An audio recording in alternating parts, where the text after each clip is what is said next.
Hello दोस्तों, मैं सतीश कुमार विश्वकर्मा आपने इस यूट्यूब चैनल पर आपका स्वागत करता हूं। आप मुझे अपना बड़ा भाई समझ सकते हैं, दोस्त समझ सकते हैं, ठीक है। और आज हम लोग अपने इस यूट्यूब चैनल पर क्लास 11 का चैप्टर नंबर 8 कोशिका शुरू करेंगे, ठीक है। तो आइए शुरू करते हैं बिना समय व्यर्थ किए, ठीक है। तो कोशिका ये क्या होता है, सबसे पहले कोशिका के बारे में जानेंगे। तो क्या हुआ कि कोशिका जो है, हम लोग जानते हैं कि जितने भी जीव होते हैं सभी के सभी किससे मिलकर बने होते हैं? कोशिका से। सभी के सभी जीव कोशिका से मिलकर बने होते हैं, ठीक। अब आता है कोशिका सबसे पहले देखा किसने होगा, सबसे पहले खोज किसने किया होगा इसका, ठीक है। इसके बारे में जानेंगे, ठीक। और एक चीज जानेंगे कि जो कोशिका है, ठीक है। अब ये जो कोशिका है इसके दो कैरेक्टर हैं, कौन कौन से? पहला कि जो कोशिका है उसका स्वतंत्र अस्तित्व यापन होता है। एनसीईआरटी बुक में लिखा है, किसमें? एनसीईआरटी बुक में स्वतंत्र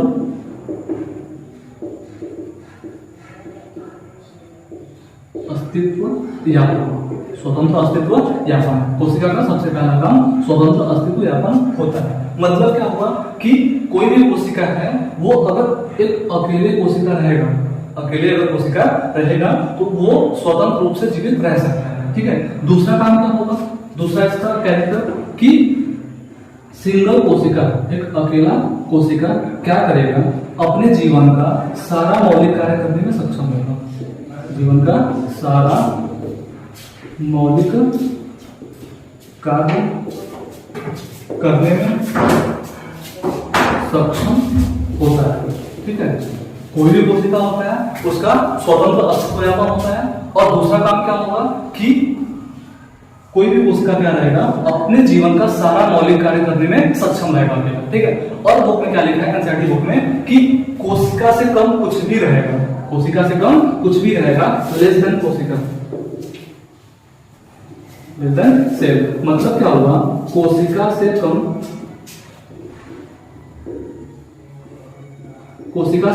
कुछ भी रहेगा, कोई भी संरचना रहेगी, कोई भी स्ट्रक्चर रहेगा, तो क्या होगा, उसका स्वतंत्र अस्तित्व यापन नहीं हो सकता। जैसे एग्जांपल माइटोकॉन्ड्रिया, क्या हो गया? माइटोकॉन्ड्रिया ये कोशिका के अंदर होता है, इसका संरचना क्या होगा, कोशिका से कम होता है। और एक क्या हो गया, लौह। ये दोनों ऐसा संरचना है जिसके पास खुद का डीएनए होता है और राइबोसोम होता है खुद का। लेकिन क्या होगा कि इनका स्वतंत्र अस्तित्व यापन नहीं होता है, मतलब ये अकेले जीवित नहीं रह सकते। इनको जीवित रहने के लिए कहीं ना कहीं कोशिका के अंदर रहना आवश्यक है। लेकिन क्या हुआ कि अगर कोई कोशिका है पूरी तरह से कोई कोशिका है तो उसका स्वतंत्र अस्तित्व यापन हो सकता है। जैसे एग्जाम्पल क्या हुआ, एक कोशिकीय जीव। एक कोशिकीय जीव में क्या आ जाएगा, अमीबा आ जाएगा, बैक्टीरिया आ जाएगा, पैरामीशियम आ जाएगा, ठीक है। ये ईस्ट आ जाएगा। ये सारे क्या होंगे, एक कोशिकीय जीव होते हैं। इसमें क्या होता है कि एक सिंगल कोशिका अपने जीवन का सारा मौलिक कार्य करने के लिए सक्षम होता है। जैसे श्वसन, पाचन, पोषण और उत्सर्जन, जो भी हो, परिवहन वगैरह सब कुछ कार्य करने में क्या होगा, सक्षम होता है, ठीक है। इसलिए बोला गया है कोशिका का स्वतंत्र अस्तित्व यापन होता है। अब आगे आते हैं कि जो कोशिका है इसको देखा किसने सबसे पहले इसका खोज किसने किया था। तो जो कोशिका है,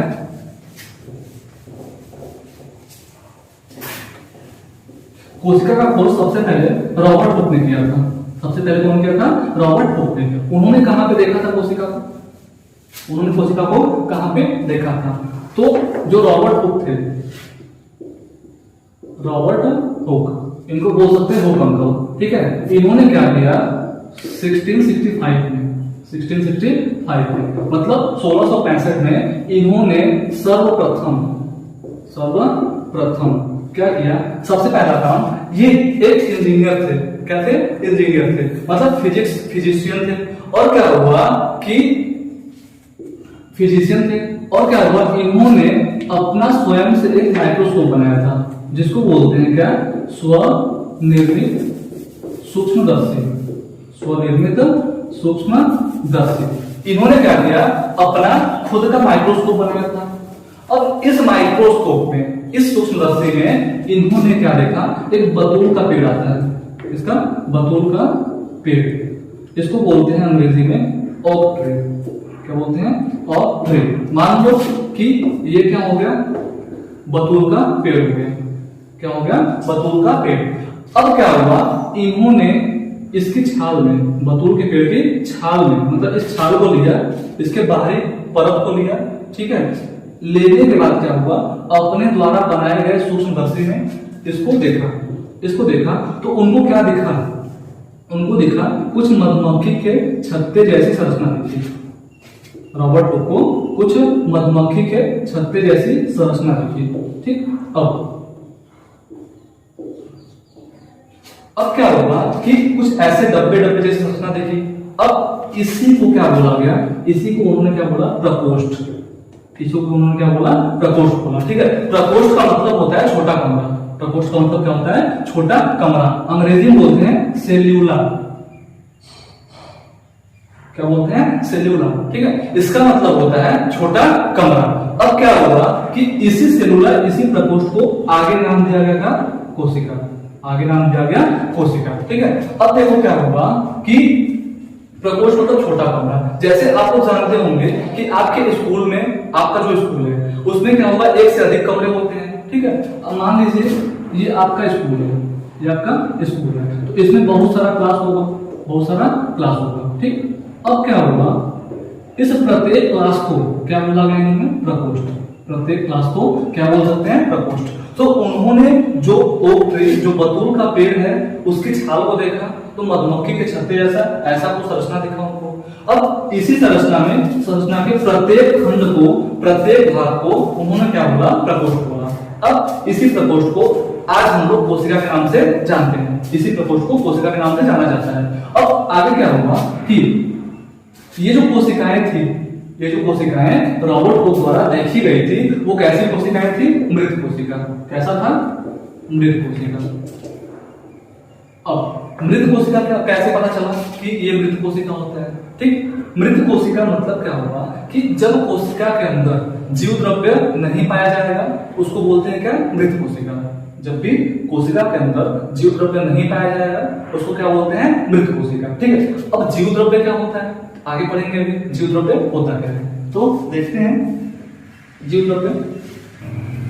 हाँ, जीव द्रव्य देखते हैं। मान लीजिए कोई कोशिका है, ये कोई कोशिका है, ठीक है। कोशिका का बाहरी परत, अब अगर पादप कोशिका रहा तो थोड़ा बहुत जानकारी आप लोगों को होगा ही। पादप कोशिका रहा तो उसके कोशिका भित्ति के बाहर क्या होता है, कोशिका भित्ति, सबसे बाहरी परत कोशिका भित्ति होता है। बाहरी परत कोशिका भित्ति होता है। उसके अंदर क्या होता है, प्लाज्मा झिल्ली होता है।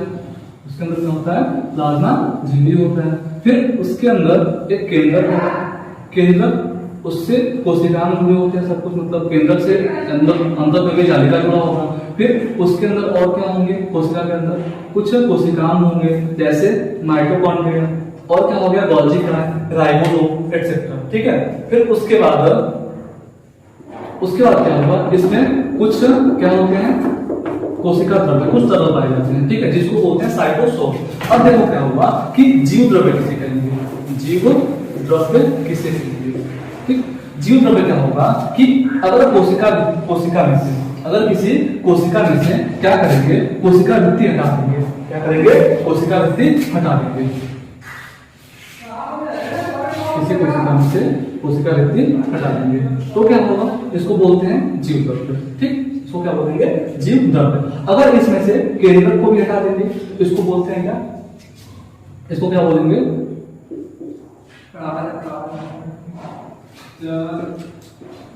साइटोप्लाज्म, या फिर बोलेंगे कोशिका द्रव्य। क्या बोलते हैं, कोशिका द्रव्य, ठीक। अब इसके बाद आए थे कौन, रॉबर्ट हुक के बाद आए थे कौन, एंटोन वॉन लीवेनहॉक। कौन आए थे, एंटोन वॉन लीवेनहॉक। अभी जीव द्रव्य के बारे में और अच्छे से बात करेंगे अभी, ठीक है। अभी थोड़ा सा देख लेते हैं कोशिका का जो इतिहास है, कोशिका खोजा कैसे गया था, जीवित कोशिका, मृत कोशिका, पादप कोशिका, जंतु कोशिका, इन सब के बारे में भी देखेंगे थोड़ा सा। तो रॉबर्ट हुक पहले आए थे, रॉबर्ट हुक पहले आए थे 1665 में, 1665 में। इन्होंने क्या किया था, मृत कोशिका का खोज किया था। मृत कोशिका का खोज किया था। ठीक है, कहां पे किया था?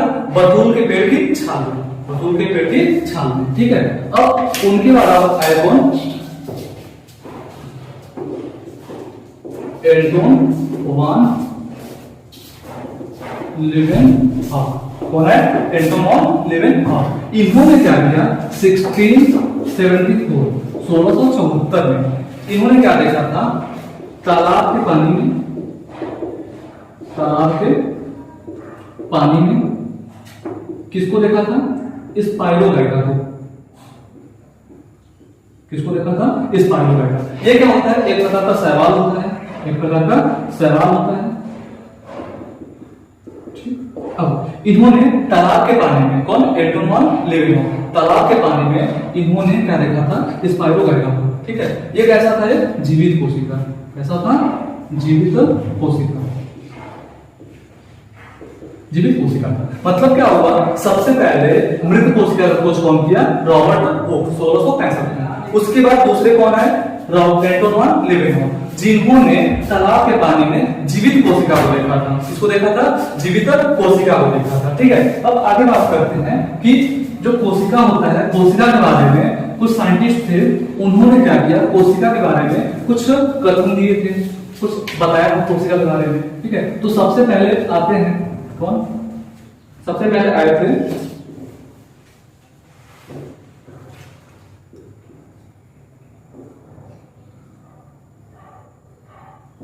स्लाइडर। कौन आए थे? स्लाइडर। ठीक है, ये क्या थे? बोटेनिस्ट थे, मतलब वनस्पति वैज्ञानिक थे।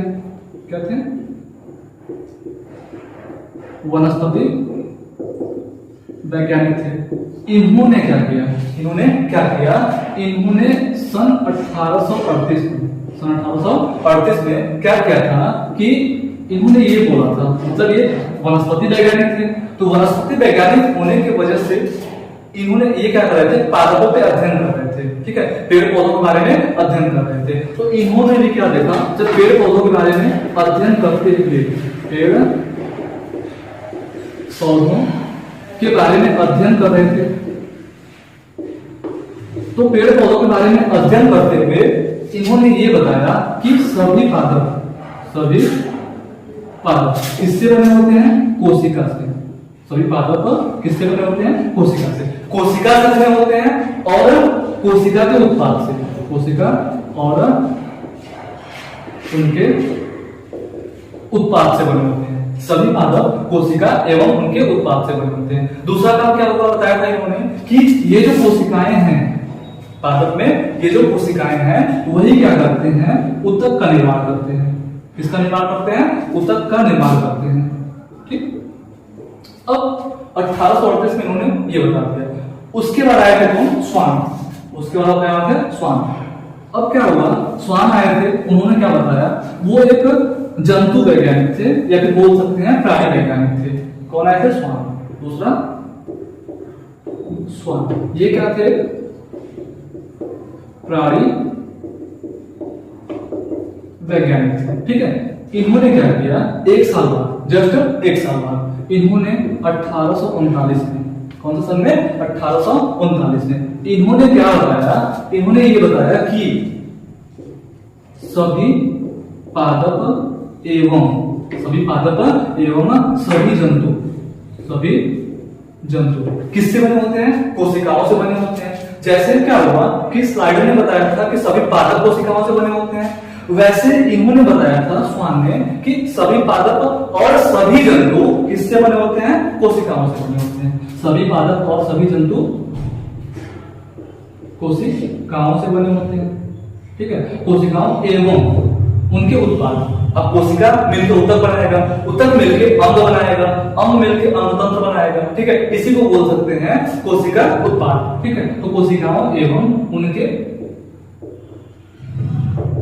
उत्पाद से बने होते हैं। सभी पादप एवं जंतु कोशिकाओं एवं उनके उत्पाद से बने होते हैं। फिर आगे चलते हैं कि इन्होंने एक चीज और बताया था। ये जो कौन थे? स्वान थे। इन्होंने एक चीज और बताया था, क्योंकि इन्होंने पादप और जंतु दोनों कोशिका के बारे में अध्ययन किया था, दोनों के बारे में अध्ययन किया था।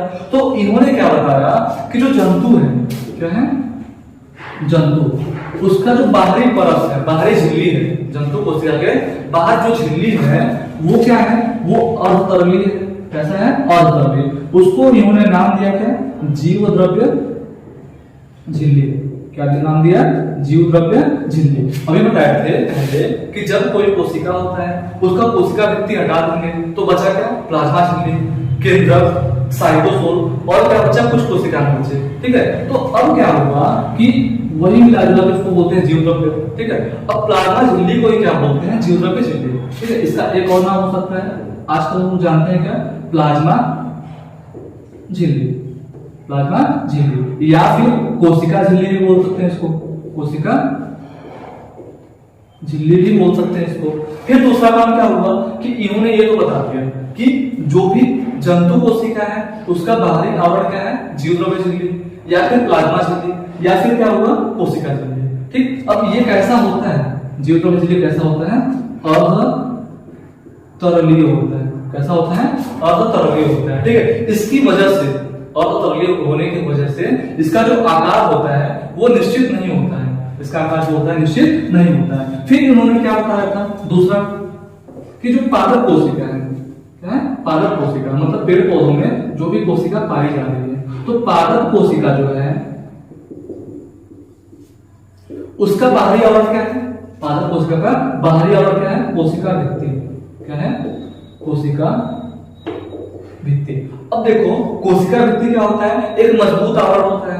कोशिका भित्ति एक मजबूत आवरण होता है जिसकी वजह से ये कैसा होगा, कठोर होगा और क्या होगा, मजबूत होगा, कठोर और मजबूत। जिसकी वजह से क्या होता है कि जो पादप कोशिका है उसका एक निश्चित आकार होता है। ठीक है, वो क्या करता है, कोशिका भित्ति पादप कोशिका को एक निश्चित आकार प्रदान करता है, निश्चित आकार देता है। ठीक है, अब क्या हुआ कि जो कोशिका भित्ति है, स्वान ने बताया था कि जो कोशिका भित्ति है वो क्या है, पादप कोशिका की विशेषता है, पादप कोशिका की विशेषता है। ठीक, अब स्लाइडन और स्वान दोनों ने अपना कथन दे दिया है अपने अध्ययन के हिसाब से। अब क्या होगा कि इन दोनों के कथनों को मिला के एक मतलब दे दिया गया कोशिका सिद्धांत। इन दोनों के कथनों को मिला के दिया गया क्या, कोशिका सिद्धांत। तो बात करते हैं कोशिका सिद्धांत के बारे में। किसके बारे में, कोशिका सिद्धांत के बारे में।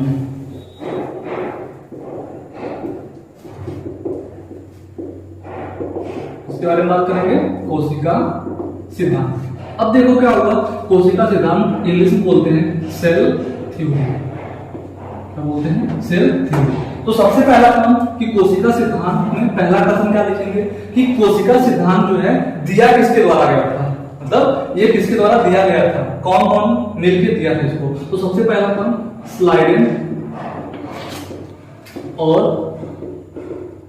स्वान ने दिया था, कोशिका सिद्धांत को स्लाइडेन और स्वान ने दिया था। क्योंकि एक कथन इन्होंने बताया था और दूसरा कथन इन्होंने बताया था। दूसरा काम क्या होगा कि जो स्लाइडेन ने बताया था कि सारे पादप कोशिका, सारे पादप किससे बने होते हैं, कोशिका से बने होते हैं। स्वान ने क्या बताया था कि सारे जंतु एवं सारे पादप किससे बने होते हैं, कोशिका से बने होते हैं। और स्वान ने क्या बताया था कि जो भी पादप कोशिका है उसका बाहरी आवरण क्या है, कोशिका भित्ति है, बाहरी आवरण कोशिका भित्ति है। और जंतु कोशिका का बाहरी आवरण प्लाज्मा झिल्ली है। तो क्या होगा, दूसरा कथन लिख सकते हैं कि सभी जीव कोशिका से बने होते हैं एवं उनके उत्पाद से बने होते हैं, एवं उनके उत्पाद से बने होते हैं। ठीक है, इन्होंने इतना तो बता दिया कि जो भी जीव हैं कोशिका एवं उनके उत्पाद से बने होते हैं, लेकिन इन्होंने ये दोनों लोग मिलकर ये नहीं बता पाए कि जो भी कोशिका है, जो भी कोशिका है वो आया कहां से, बना कैसे, जो भी नई कोशिकाएं हैं वो बनती कैसे हैं, नई कोशिकाएं बनती कैसे हैं। ठीक है, ये सवाल था, इसका जवाब ये लोग नहीं दे पाए थे, मतलब ये लोग ये नहीं बता पाए थे कि नई कोशिकाएं कैसे बनती हैं। तो आए थे 1855 में,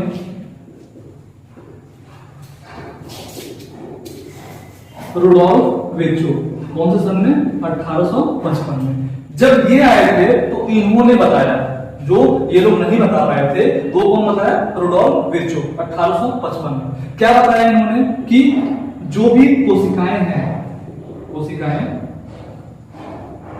वो क्या करती हैं? विभाजन करती हैं।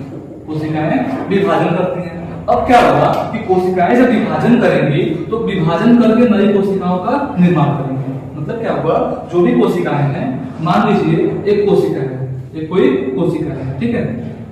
अब ये कोशिका क्या होगा, आगे विभाजन करेगी, कोशिका विभाजन करेगी। इसके बाद मतलब 11 चैप्टर करके है कोशिका विभाजन और कोशिका चक्र करके, उसमें पढ़ेंगे कैसे कैसे विभाजन करती है, ठीक है। तो ये जो कोशिकाएं हैं, कोशिका है, वो क्या करेगी? विभाजन करेगी। तो विभाजन करके नई कोशिकाओं का निर्माण करेगी, विभाजन करके नई कोशिकाओं का निर्माण करेगी। तो वही इन्होंने बोला कि जो कोशिकाएं हैं विभाजन करती हैं और नई कोशिकाओं का निर्माण करती हैं। अब जिस कोशिका ने विभाजन किया उसको बोल सकते हैं जनक कोशिका, जनक कोशिका, या तो बोल सकते हैं मात्र कोशिका, ठीक। और इस मात्र कोशिका के विभाजन से जो भी कोशिका नया बना उसको क्या बोलेंगे? संतति कोशिका। क्या बोलेंगे? संतति कोशिका, ठीक है। अब बात करते हैं कि यहाँ पे कोशिका विभाजन हुआ तो इन्होंने इसके आधार पे एक कथन दिया। क्या दिया? कि जो भी नई कोशिकाएं बनती हैं, जो भी नई कोशिकाएं बनती हैं वो अपनी पूर्ववर्ती कोशिकाओं के विभाजन से बनती हैं। जो भी नई कोशिकाएं या फिर संतति कोशिकाएं बनती हैं वो अपनी पूर्ववर्ती या फिर पूर्व स्थित कोशिकाओं के विभाजन से ही बनती हैं, ठीक है। तो एक कथन और लिख देते हैं, रुडोल्फ विर्चो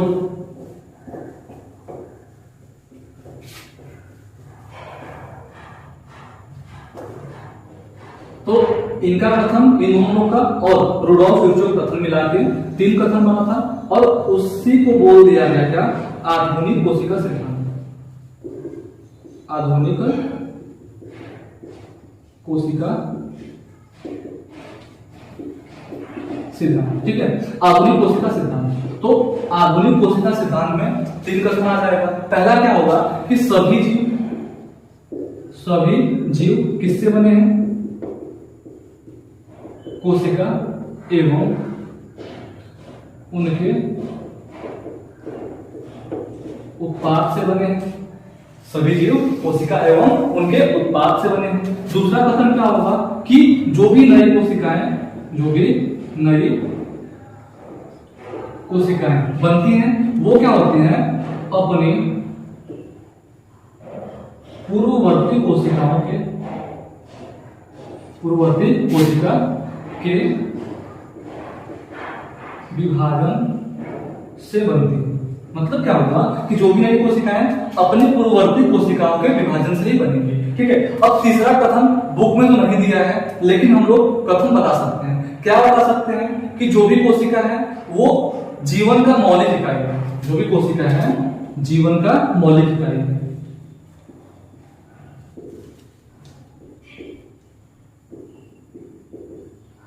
कोशिका जीवन का मौलिक इकाई है, ठीक है। किस बेसिस बोलेंगे कि देखो क्या हुआ कि सभी जीव कोशिका से बने हैं। यहां से कोशिका का परिभाषा भी निकलता है, यहां से कोशिका का परिभाषा भी निकलता है। तो कोशिका का परिभाषा बनाते हैं यहां से।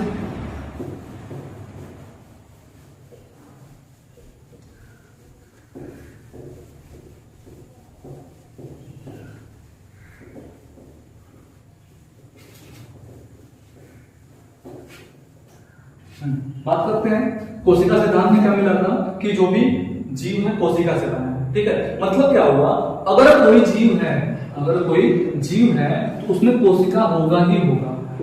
अगर कोई जीव है तो उसमें कोशिका होगा ही होगा, ठीक है। अब मान लीजिए कोशिका नहीं रहा तो वो जीव नहीं होगा। अगर कोशिका नहीं रहा तो जीव नहीं होगा। जीव होने के लिए कोशिका का होना अति आवश्यक है, ठीक है। तो बात करते हैं कि इसके हिसाब से कोशिका का परिभाषा बनता है। कोशिका का परिभाषा बनता है कि जो कोशिका होता है उसको क्या बोलते हैं? कोशिका को जीवन की संरचनात्मक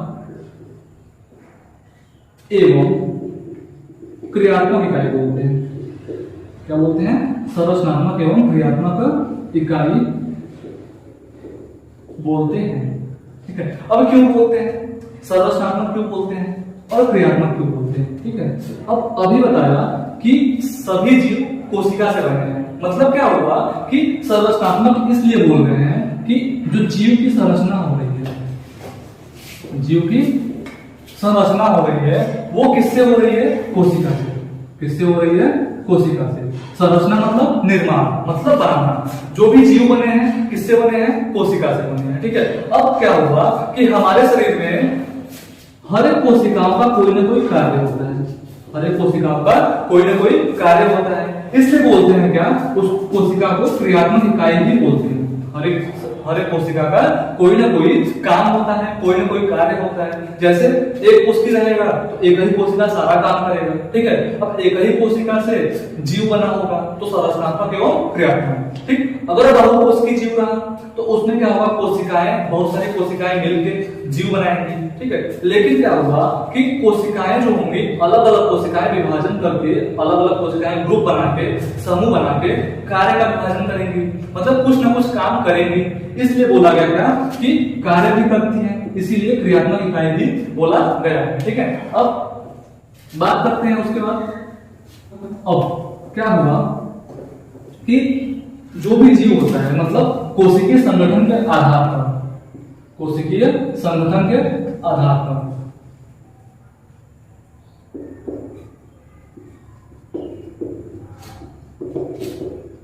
संगठन के आधार पर जो जीव होते हैं उनको दो भागों में बांट सकते हैं। उनको दो भागों में बांट सकते हैं। ठीक है, अब जीव को दो भागों में बांट सकते हैं। पहला क्या होगा? एक कोशिकीय जीव, दूसरा क्या होगा? बहुकोशिकीय जीव। एक कोशिकीय जीव, दूसरा क्या होगा? बहुकोशिकीय जीव। ठीक है, अब क्या होगा? देखो, एक कोशिकीय जीव जो होगा बताएं कि इसमें सिर्फ एक ही कोशिका होता है, सिर्फ एक ही कोशिका होता है। अब वही कोशिका क्या करेगा?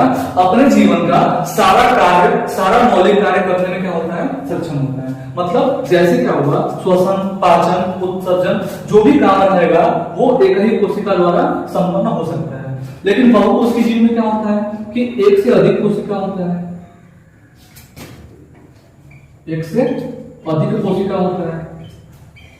ठीक है, तो क्या हुआ? इनमें काम का विभाजन होता है। क्या होता है? काम का विभाजन। मतलब कोशिकाएं ग्रुप बनाती हैं, ग्रुप बना के कुछ ग्रुप कोई और काम करेंगे, कुछ ग्रुप कोई और काम करेंगे, कुछ ग्रुप क्या करेंगे? कोई और काम करेंगे। ऐसे होता है। ठीक है, फिर उसके बाद क्या हुआ कि इसमें और अंदर समझ लेंगे। पहले एग्जांपल देख लेते हैं इसका।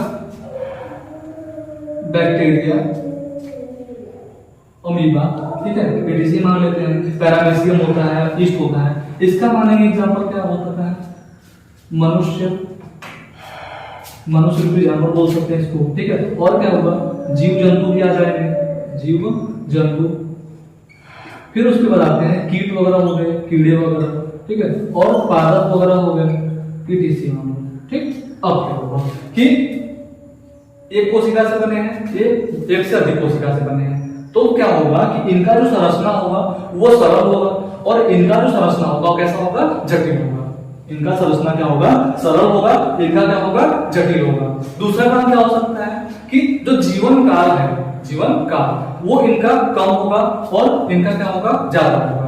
कैसे कि समझो इसमें सिर्फ एक ही कोशिका है, अगर उसको चोट लग गया, उसको कोई हानि हुई तो कोशिका की मृत्यु हो जाएगी। लेकिन क्या हुआ? इसमें बहुत सारे कोशिका है, इसमें क्या है? बहुत सारे कोशिका है। तो क्या हुआ कि अगर इसमें कुछ कोशिकाएं मृत भी हो जाएंगी तो क्या हो सकता है?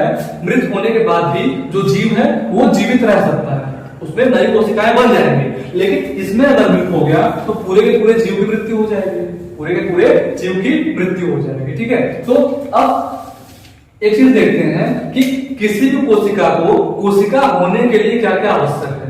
किसी भी कोशिका को कोशिका होने के लिए क्या क्या आवश्यक है।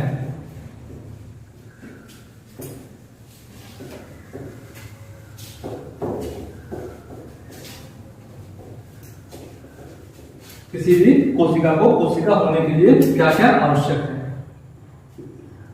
तो कोई भी कोशिका है, उसको कोशिका होने के लिए सबसे पहला काम क्या चाहिए? प्लाज्मा झिल्ली। क्या चाहिए? प्लाज्मा झिल्ली।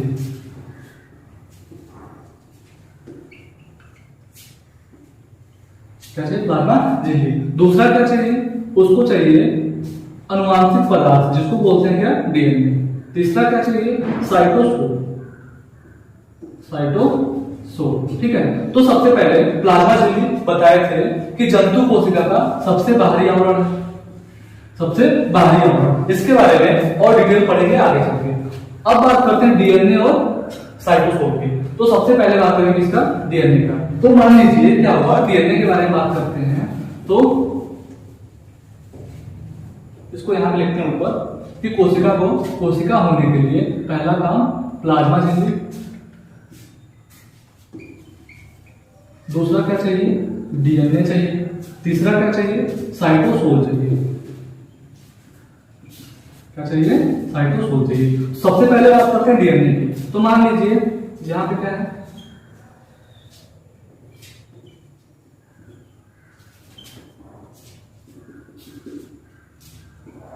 ये कौन है? रामलाल। कौन है? रामलाल। ये कौन है? मोटी पिंकी। कौन है? मोटी पिंकी। ठीक। अब क्या होगा,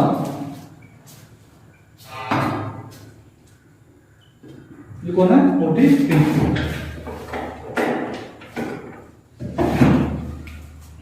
अब मान लीजिए इससे क्या बना? युग्मक।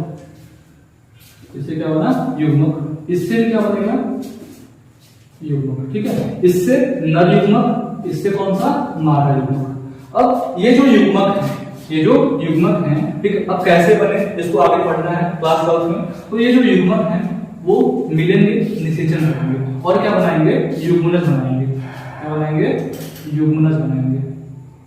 अब ये जो युग्मनज है, मान लीजिए कि ये युग्मक है, ये भी कोशिका है, और ये युग्मक, ये भी कोशिका है। मतलब क्या होगा? इसमें भी डीएनए रहेगा और क्या होगा? इसमें भी डीएनए रहेगा।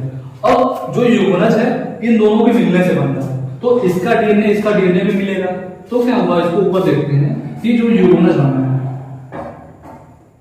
युग्मनज बना है, इसके अंदर क्या होता है? डीएनए होता है। अब क्या होगा कि जो डीएनए है वो क्या बनाएगा? आरएनए बनाएगा। अब इस आरएनए से क्या बनेगा? प्रोटीन बनेगा। इस आरएनए से प्रोटीन बनेगा, ठीक है। जो डीएनए है वो कोशिका में होना आवश्यक है। अब क्या होगा कि प्रोटीन बनेगा। अब डीएनए आरएनए भी यहां पे बोल सकते हैं, लेकिन क्या होगा? इसी को बोले क्या? अनुवांशिक पदार्थ।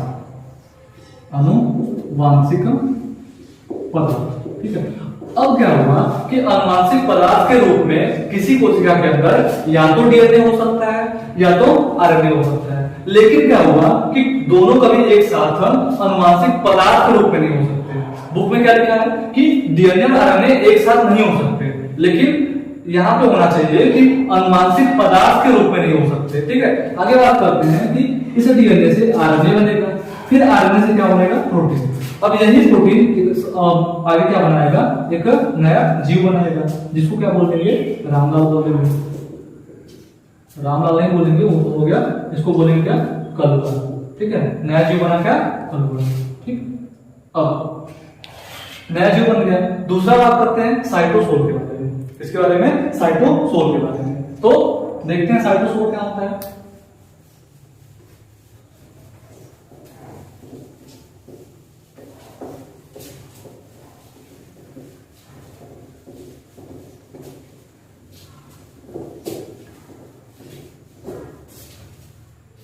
बात करते हैं किसकी? साइटोसोल की।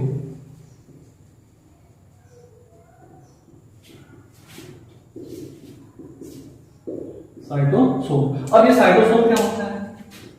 मान लीजिए कि गुलाब जामुन की दुकान पे गए आपको, ठीक है। वहां पे क्या हुआ? कढ़ाई में क्या रखा है? सीरा है, जिसको बोलते हैं क्या? चाशनी। और उसमें क्या है? ढेर सारा गुलाब जामुन रखा है। क्या रखा है? ढेर सारा गुलाब जामुन रखा है, ठीक है। अब ये जो चाशनी है, क्या है? चाशनी, इसको बोलते हैं क्या? मान लीजिए चाशनी है और क्या है ये रसगुल्ला, क्या है रसगुल्ला। अब अगर कोई इसमें से क्या किया, सारा रसगुल्ला खा गया, रसगुल्ला खा गया, तो बचा क्या, बचा सिर्फ क्या चाशनी, क्या बचा चाशनी। अब इसी चाशनी को बोलते हैं क्या साइटोसोल। वैसे क्या होता है, कोई भी कोशिका है, कोशिका के अंदर क्या होता है, कुछ द्रव्य होता है जिसको बोलते हैं साइटोसोल। जैसे ये द्रव्य है चाशनी, उसको बोलेंगे साइटोसोल कोशिका में। और क्या होगा कि अब ये गुलाब जामुन जो रसगुल्ला है, इसी को समझ लो क्या कोशिका, क्या समझ लो कोशिका। अब कोशिका क्या होता है इसके बारे में जानेंगे, ठीक है, लेकिन सबसे पहले चाशनी समझ में आए। अब इस चाशनी में से मतलब जो भी कोशिका द्रव्य होता है, उस कोशिका द्रव्य में से क्या करेंगे, सारा कोशिका में निकाल लेंगे, तो बचेगा खाली द्रव या फिर तरल बचेगा। उस तरल को क्या बोलते हैं साइटोसोल, ठीक है। अब कोशिका क्या होता है इसके बारे में कल पढ़ेंगे, ठीक है। अभी तब तक के लिए टाटा बाय बाय।